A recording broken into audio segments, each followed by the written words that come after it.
Hello everyone and welcome to another video by Centipede Geek. Today I'm going to talk about the sci-fi original television series by the name of Defiance. I'm going to discuss my thoughts and opinions upon episode 3 titled The Devil in the Dark. And without any further ado, let's go ahead and get to it, shall we? So pretty much what we have going on in episode 3 of Sci-Fi's Defiance, we have our two main characters, Joshua Nolan and Arissa, and there are these creatures by the name of hellbugs, and these hellbug creatures are killing several people in the city of Defiance. What Nolan and Arissa are trying to do is they're trying to find out why these hellbug creatures are killing people in Defiance. And just so you guys know, major spoilers coming up, so if you don't like spoilers, go ahead and click the pause button. Otherwise, keep watching. So what we have going on in episode 3 is there's actually a person using the pheromones of the hellbugs, and they are tossing these pheromones on people, so they are making these people as victims, so the hellbugs will now be attracted to the people. So that's why the hellbugs are all of a sudden killing people, because normally the hellbugs wouldn't do this, but all of a sudden the hellbugs are killing people. And pretty much what Nolan and Arissa are trying to do in episode 3 of Defiance is they're trying to find out exactly who is throwing these pheromones on the victims of the people. And that's pretty much the gist of episode 3, titled The Devil in the Dark, for Sci-Fi's original television series by the name of Defiance. That's pretty much the main gist. But we also have many other things going on, such as, we have a romantic relationship going on between Macaulay's daughter and then Daytak's son. Sorry, I forget both their names. So anyways, but Macaulay's daughter and Daytak's son, they're falling in love, and of course, neither one of them like that, but they're having to adjust to the situation because they know that Daytak, and his wife, they want possession of the minds. In order to get possession of Macaulay's minds, they know that they have to let them fall in love. That way, Macaulay, the father, won't suspect anything. So we have that going on, of course. We also have something very interesting going on in this episode, and it's the first time we actually see it happen. Arissa, the daughter, or Joshua Nolan's not his blood daughter, but pretty much his daughter. Anyway, so Arissa seems to have the power of visions. And what I mean by visions is that in this episode, she keeps having visions of something that happened in the past. And at first, her father Nolan says, I think it's just, post-traumatic stress disorder of what you have previously experienced in your life.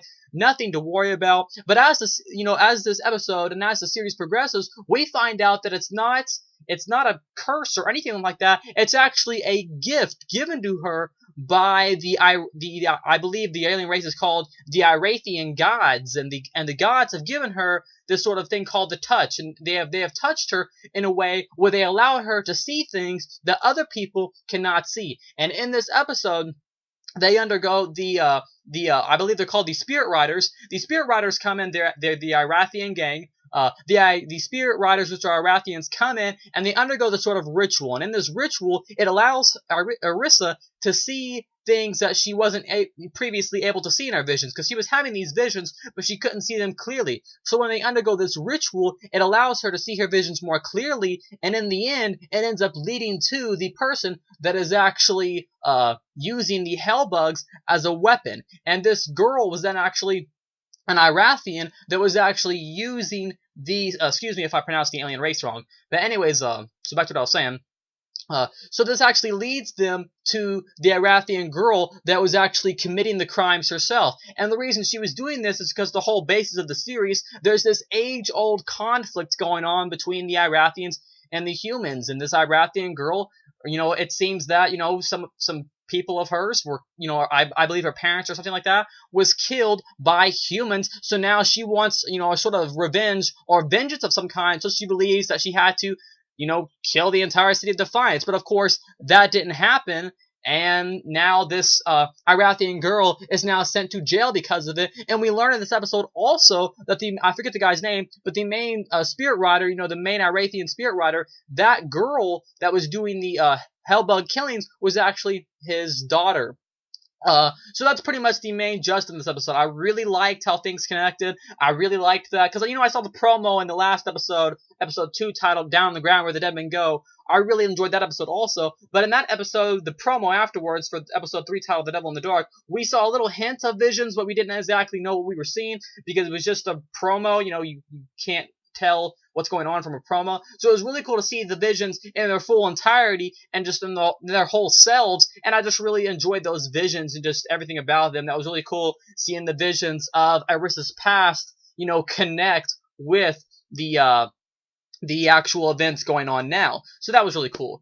Anyways, that's pretty much the main gist of episode 3, titled The Devil in the Dark, for Sci-Fi's original television series by the name of Defiance. Overall, I really enjoyed this episode. It's another great episode in the episodic saga known as Sci-Fi's Defiance. I really enjoyed it. There's absolutely nothing wrong with it. Once again, I really like the relationship between, Joshua Nolan and his daughter Arissa, because in this episode, we are actually hinted at the Spirit Riders, the Irathians, think that Arissa should not be hanging out with Joshua Nolan. They think that she should hang out with her own kind. And in a sense, it's kind of true. She should hang out with her own kind, but this is her father, pretty much, the guy that's raised her, pretty much, almost all of her life. So it's gonna make sense that she's gonna be, hang out with him because, it's her father.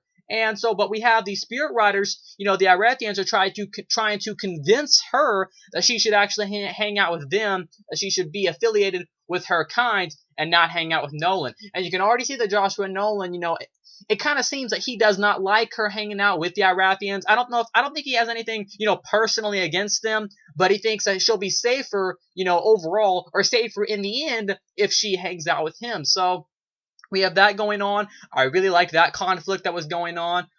Once again, the set design for this show is great. I really enjoyed the way the Hellbug creatures looked at the end. Another major spoiler coming up. So like I said, if you don't like spoilers, go ahead and click the pause button. So anyways, at the end of this episode, you get to see the Hellbug Queen. And it's really cool what ends up happening is because they end up throwing the pheromones on the Queen Hellbug. And in the end, all the Hellbug creatures are like eating the Queen Hellbug because they threw the pheromone on the Queen. So it's like, the species was turning on its own mother, so that was really cool. And then, Nolan shoots it, makes it explode, and all the Hellbug creatures died. I really enjoyed that sequence overall. It was really cool. Like I said, I liked the set design. The Hellbug creatures looked amazing, just really cool effects. Like I said, not only do we have just a great, science fiction show with just these great sci-fi action elements, but not only do we have a great sci-fi action show, but we have this great drama that sort of undermines all this, it's at its core, it's an action drama, but not only do we have this sci-fi action, we also have this great, acting going on, because the sci-fi is only the backdrop, this terraformed land after the Pale War, now we have these, this drama going on between all these characters. And because at this episode, they did, Nolan and Arissa really didn't get to solve their differences, and the reason for that happens is that Arissa comes to Nolan and says, "Hey, this isn't, it was not because of my traumatic stress disorder that I had this. It wasn't that at all. It was something that was given to me." And Nolan, he's like, well, we'll do this when we have to. We'll do this, if it's a curse or if it's a gift. And Joshua Nolan, his character, he's still not being really understanding of what's going on. So I'm curious to see how that plot element's going to play out in the future. Overall, episode 3, titled The Devil in the Dark, for Sci-Fi's original television series by the name of Defiance, was a solid episode. I can't wait to see where the series is going to go. Just, really cool science fiction elements, some great drama, great acting. Favorite character so far is definitely Nolan, Arissa, and then, of course, our main villain, Datek. I really enjoyed the scene where he had a sort of, lightsaber, sword-looking thing when he was chopping up the Hellbugs. That was a really cool sequence. And then the ending, of course, and the most interesting, this episode just had a great concept about it. The concept of, her having the visions, and then the great connection it had at the end with it connecting with the Hellbugs. That was really cool. Anyways, that's my review of episode 3, titled The Devil in the Dark, for Sci-Fi's original television series by the name of Defiance. As always, the series comes on every Monday night, 8 o'clock Central, 9 o'clock for everyone else. Next week's episode is episode 4, titled A Well-Respected Man. Once again, thanks for watching. Make sure to like, comment, subscribe to my page below, and I'll see you guys later with more videos by Centipede Geek.